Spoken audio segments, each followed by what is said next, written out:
The pristine white corridors of Earth's orbital research station gleamed under artificial lighting as Lyra Starweaver made her way to the xenobiology department. Her iridescent blue skin caught the light, creating subtle patterns that shifted with each movement. As the lead researcher from Proxima Centauri Science Academy, she had spent 3 years studying human biology from afar. Now, finally, she would conduct her research up close. Dr. James Harrison stood at his lab station, dark hair slightly disheveled from running his hands through it too many times, reviewing holographic displays of cellular structures. The sound of the lab door sliding open drew his attention, and he turned to find himself face to face with the most striking alien he'd ever seen. Dr. Harrison. Lyra's translator conveyed her melodic voice with remarkable clarity. I'm Lyra Starweaver from the Proxima Science Academy. I believe you're expecting me.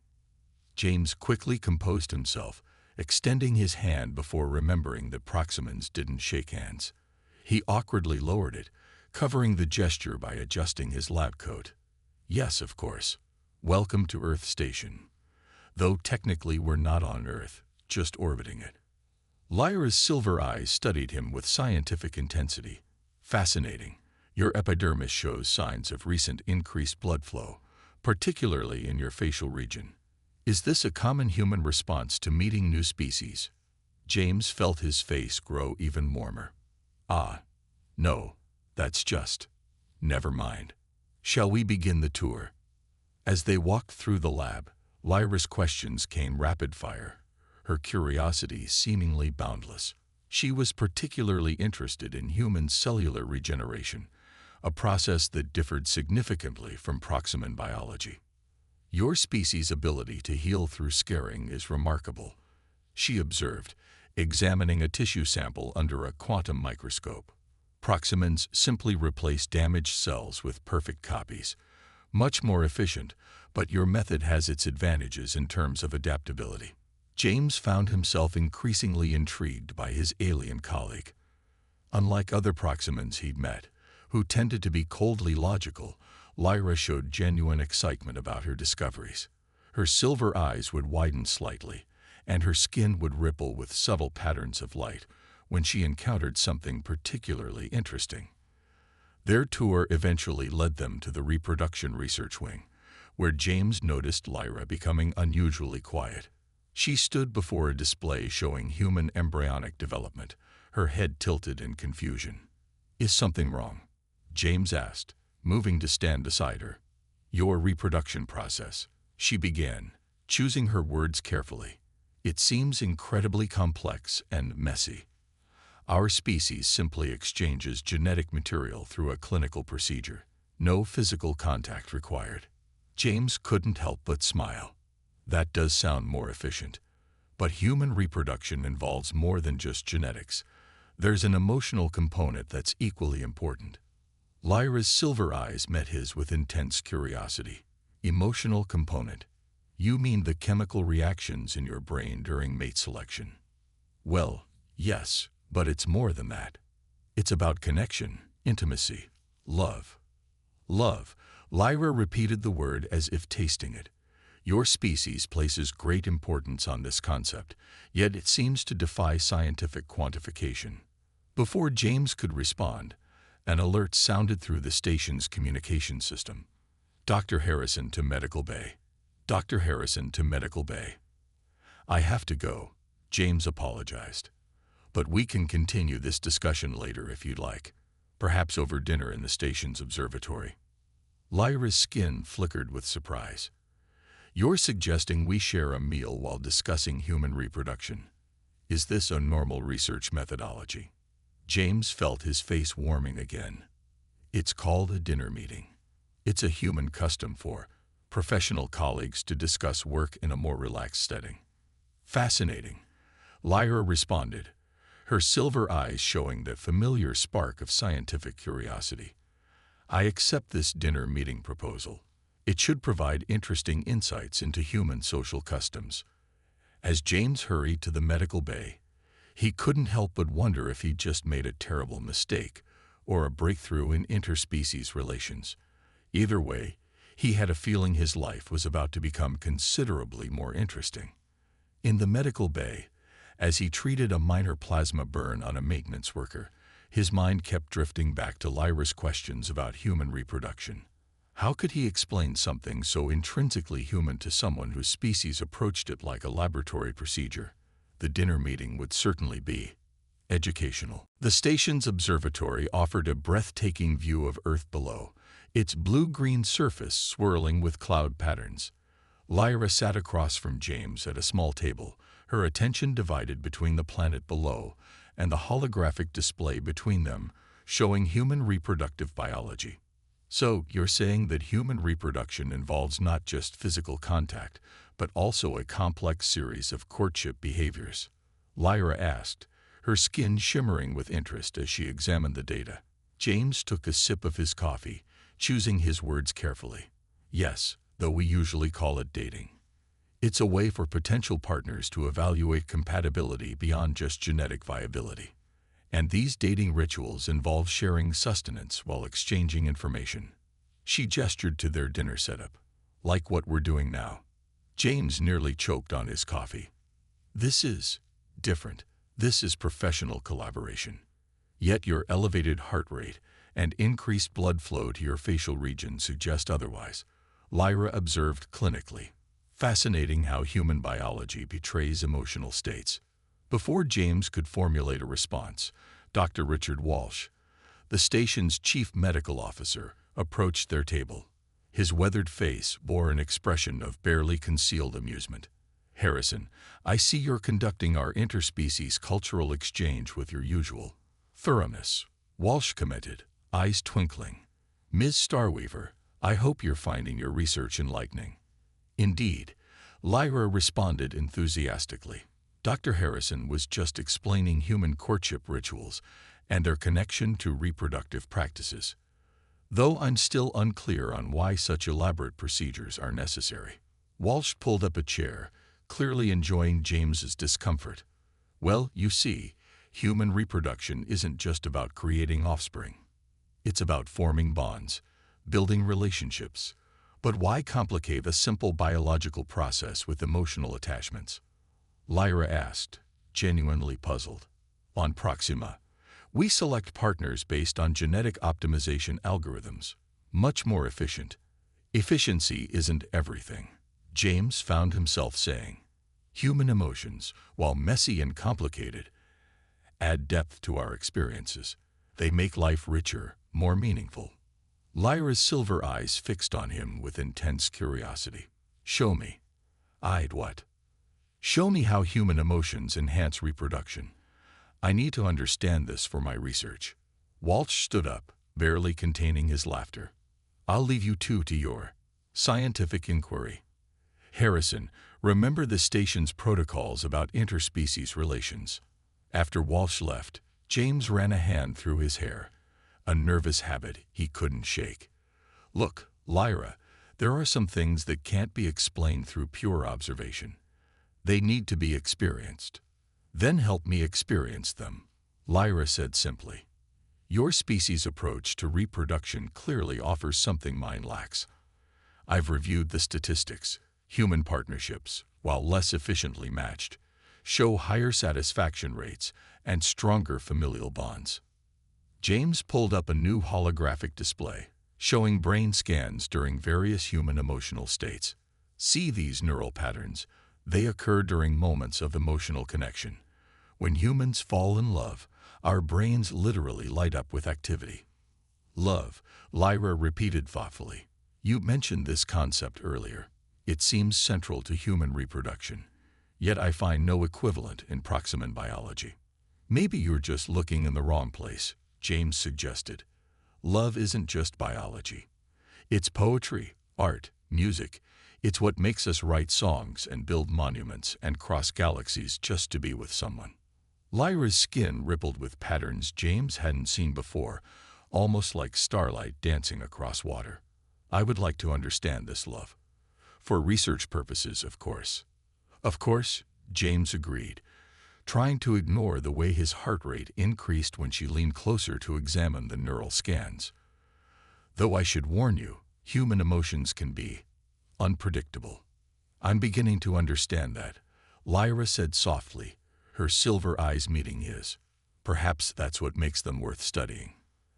As they continued their discussion late into the station's night cycle, neither noticed Dr. Walsh observing them from the observatory's entrance, making notes on his tablet about unexpected developments in interspecies relations.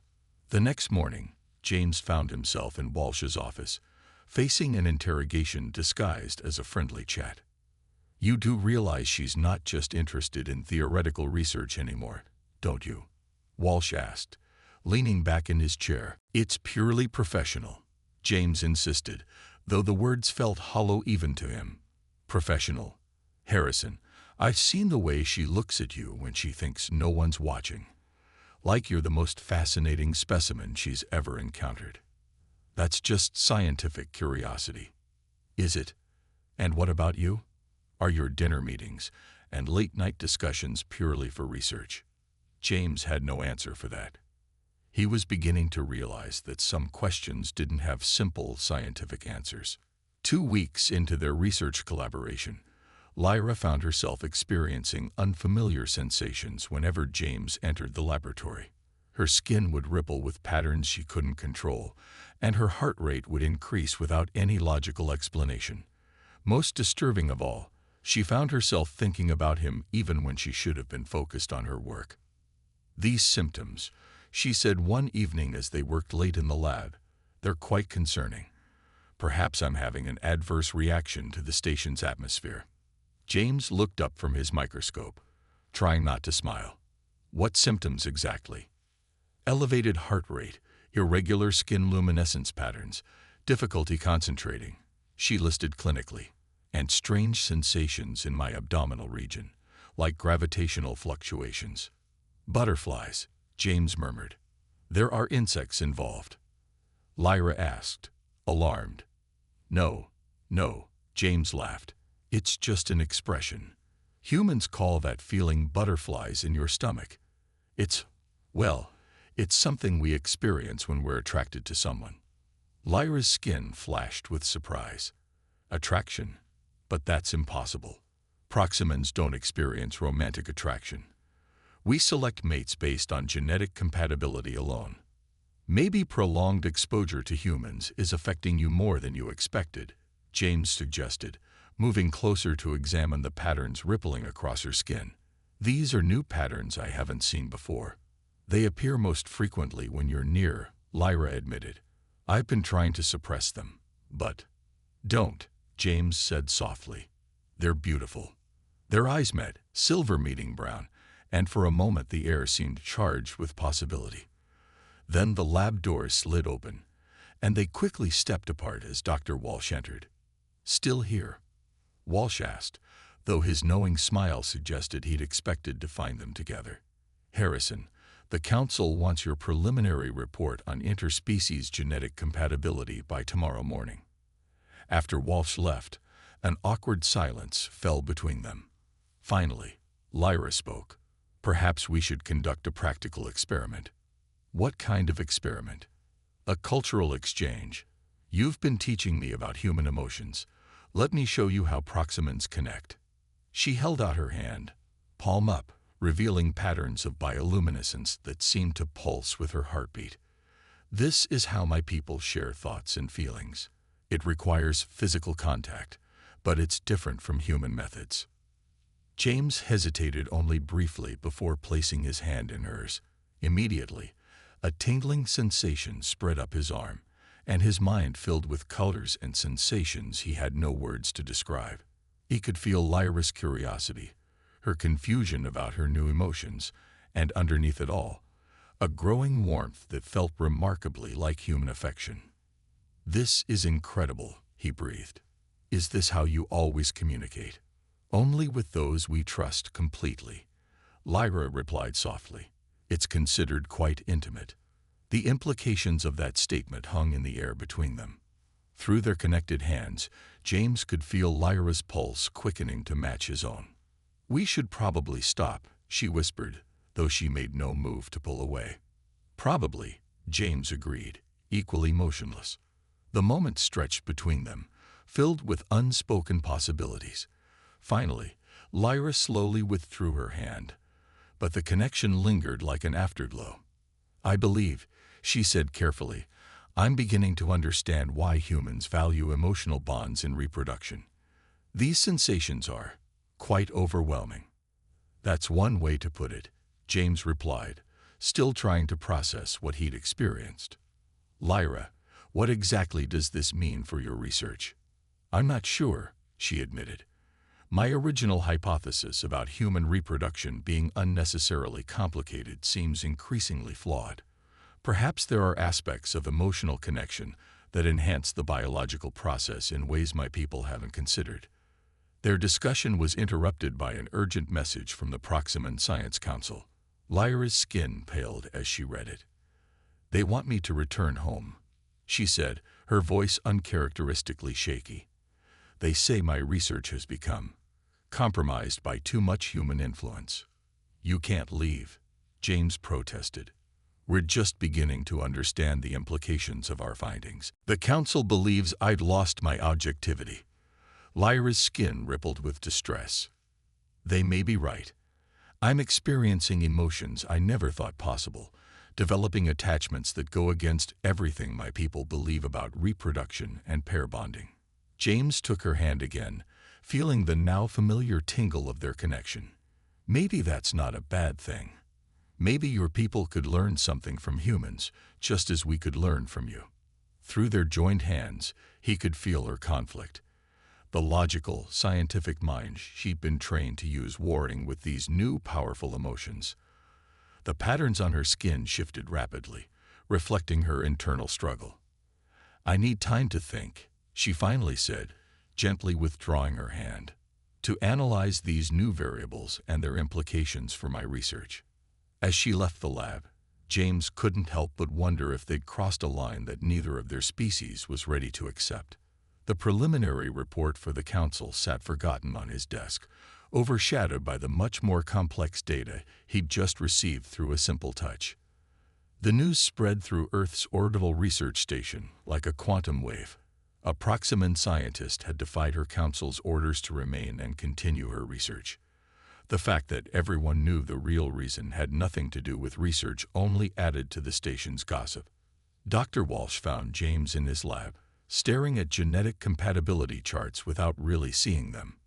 "You're playing with fire, Harrison. It's not what you think," James replied automatically. "No." Walsh settled into a chair. "Then explain why half the station's sensors picked up a massive surge in Proximan bioluminescence from this lab last night. That kind of energy reading only happens during intense emotional connection." James ran his hands through his already disheveled hair. "She was showing me how her people communicate. It was purely scientific. Like those purely scientific dinner meetings. The late-night research sessions." Walsh shook his head. "The Proximan Council isn't happy. They're sending a representative to evaluate the situation." The door slid open, and Lyra entered, her skin glowing with subtle patterns that James had learned to recognize as anxiety. "They're already here. Chief Researcher Zenith has just docked." As if on cue, the lab door opened again. A tall Proximan male entered, his midnight blue skin bearing the formal patterns of high office. Unlike Lyra's flowing movements, his were sharp and precise. "Researcher Starweaver," his voice was cold as space. "Your behavior is most irregular. You were ordered to return home for psychological evaluation." "With respect, Chief Zenith," Lyra's voice was steady despite her rippling skin. "My research here is too important to abandon. I'm making discoveries about human reproduction that could revolutionize our understanding of pair bonding." "Yes, I've reviewed your recent reports." Zenith's silver eyes narrowed. "They show a disturbing level of emotional contamination.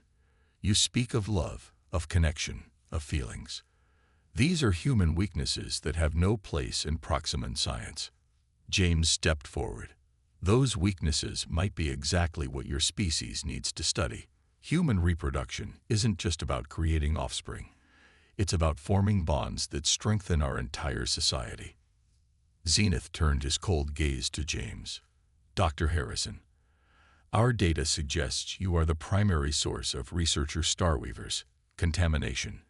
Your influence has corrupted what should have been a straightforward scientific study. The only thing that's been corrupted is your understanding of what makes a species strong, James replied, feeling Lyra's hand slip into his. The familiar tingle of their connection gave him courage. Love isn't a weakness. It's what drives us to explore, to create, to become better than we are. Through their joined hands, he could feel Lyra's emotions, fear, determination, and something deeper that made his heart race. The patterns on her skin began to pulse with a light that filled the lab. This is precisely what concerns us. Zenith gestured to their joined hands. This inappropriate physical contact, these emotional displays, they go against everything our society stands for. Maybe our society needs to change. Lyra's voice rang with conviction. I've experienced something here that all our clinical procedures and genetic algorithms could never create. Something real, something powerful.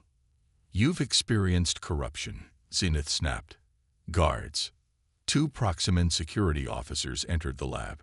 Researcher Starweaver will return home for immediate psychological reprogramming. Dr. Harrison will be barred from any future contact with Proximan scientists. No, Lyra's skin blazed with sudden intensity. I won't let you erase what I've learned, what I felt. She turned to James, her silver eyes bright with emotion. Show them. Show them what humans call love. Before anyone could react, she pulled James into a kiss. The contact sparked an immediate reaction. Her bioluminescence flared so brightly that everyone in the room had to shield their eyes. Through their connection, James could feel everything. Her fear, her determination, and most importantly, her love. The guards moved to separate them, but Dr. Walsh stepped in their path.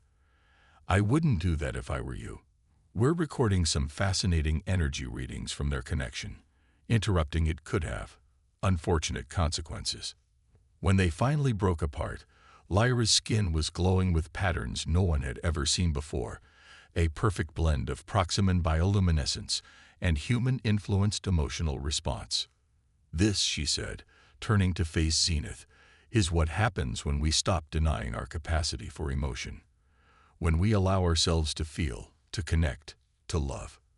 The energy readings alone suggest possibilities our scientists have never considered. Zenith looked shaken. These readings, they're unprecedented. The neural synchronization patterns, the energy output. Because it's not just physical, James explained. It's not just biology or chemistry. It's something more, something that happens when 2 beings choose to connect on every level possible. I was sent to study human reproduction. Lyra addressed her superior. Well, this is what I've learned. That reproduction isn't just about creating new life. It's about creating new possibilities, new ways of being, new understandings between species. The lab fell silent as her words sank in. Dr. Walsh was the first to speak. Might I suggest a compromise? Instead of ending this research, why not expand it? Study how this new form of connection might benefit both our species. Zenith's formal patterns shifted slightly, the Proximan equivalent of deep thought. The energy readings are compelling, and the potential applications.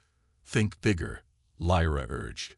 Think about what might happen if our people learn to combine our logical strength with human emotional depth. The possibilities are endless. 6 months after the confrontation in the lab, Earth's orbital research station hosted the first ever human Proximan reproduction summit. The main laboratory had been transformed into a presentation hall, filled with scientists from both species. At the center of attention stood Lyra, her skin glowing with previously unknown patterns that reflected her unique condition. As you can see from these scans, she gestured to the holographic display showing her medical data. The embryo exhibits characteristics of both species. The human capacity for emotional bonding combined with Proximan bioluminescent capabilities. James stood beside her, unable to hide his pride as his wife. Both by human and Proximan custom, presented their groundbreaking research. The gold ring on his finger was etched with patterns that matched the ones permanently embedded in Lyra's skin, marking their bond in both cultures. The traditional Proximan approach to reproduction focused solely on genetic optimization. Lyra continued, but our research has shown that emotional bonds between parents create unique neural patterns in offspring, enhancing both cognitive and emotional development. Chief researcher Zenith, who had become an unexpected ally after witnessing their connection, stepped forward. The energy readings we recorded during the conception process were unprecedented. The combination of human emotional response and Proximan bioluminescence created something entirely new. Dr. Walsh, now heading the Interspecies Medical Research Department, pulled up additional data. We're seeing similar results in other human Proximan couples who have chosen to follow this path. The children show enhanced empathic abilities and cognitive processing. It's as if the best traits of both species are being amplified through emotional connection. In the audience, several other mixed couples sat together, their joined hands creating subtle glows that lit the room like starlight. What had started as one controversial relationship had sparked a quiet revolution in both societies. The most significant finding: Lyra's voice softened as she placed a hand on her swollen belly, where patterns of light danced beneath her skin, is that love, as humans call it, isn't just an emotion. It's a force capable of changing biology itself. The child within her kicked, sending ripples of light cascading across her skin. James placed his hand over hers, and through their connection, they both felt their baby's response, a pulse of pure joy that lit up every sensor in the room. Our child, James addressed the audience, will be born understanding both the logical precision of Proximan thought and the emotional depth of human feeling. Not a compromise between species, but something new, something more.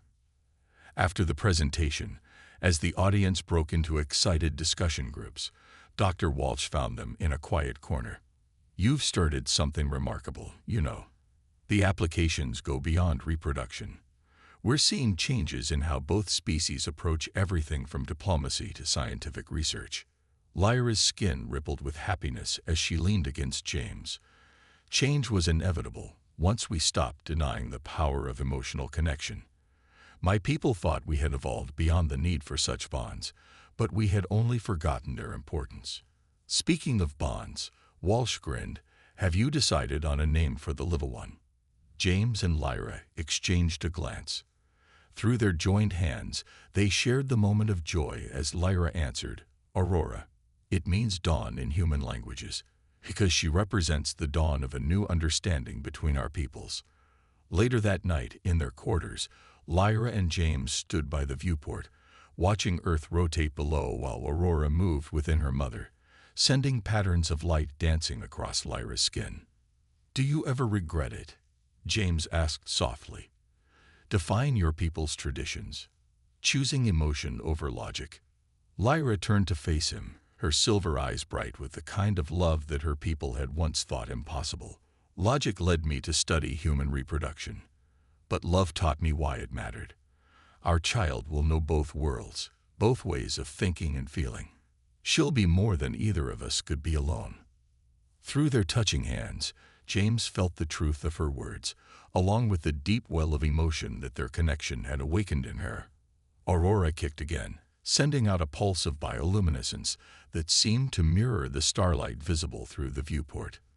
Besides, Lyra added with a smile that she had learned from humans, I believe your people have a saying. The heart has its reasons that reason knows not of. That's very philosophical for a scientist, James teased. I've learned that the best science comes from keeping an open mind and an open heart. As if in agreement, Aurora sent another wave of light rippling across Lyra's skin, creating patterns that combined Proximan precision with human warmth. A perfect representation of the bridge their love had built between two worlds. Their discovery had done more than create a new form of reproduction.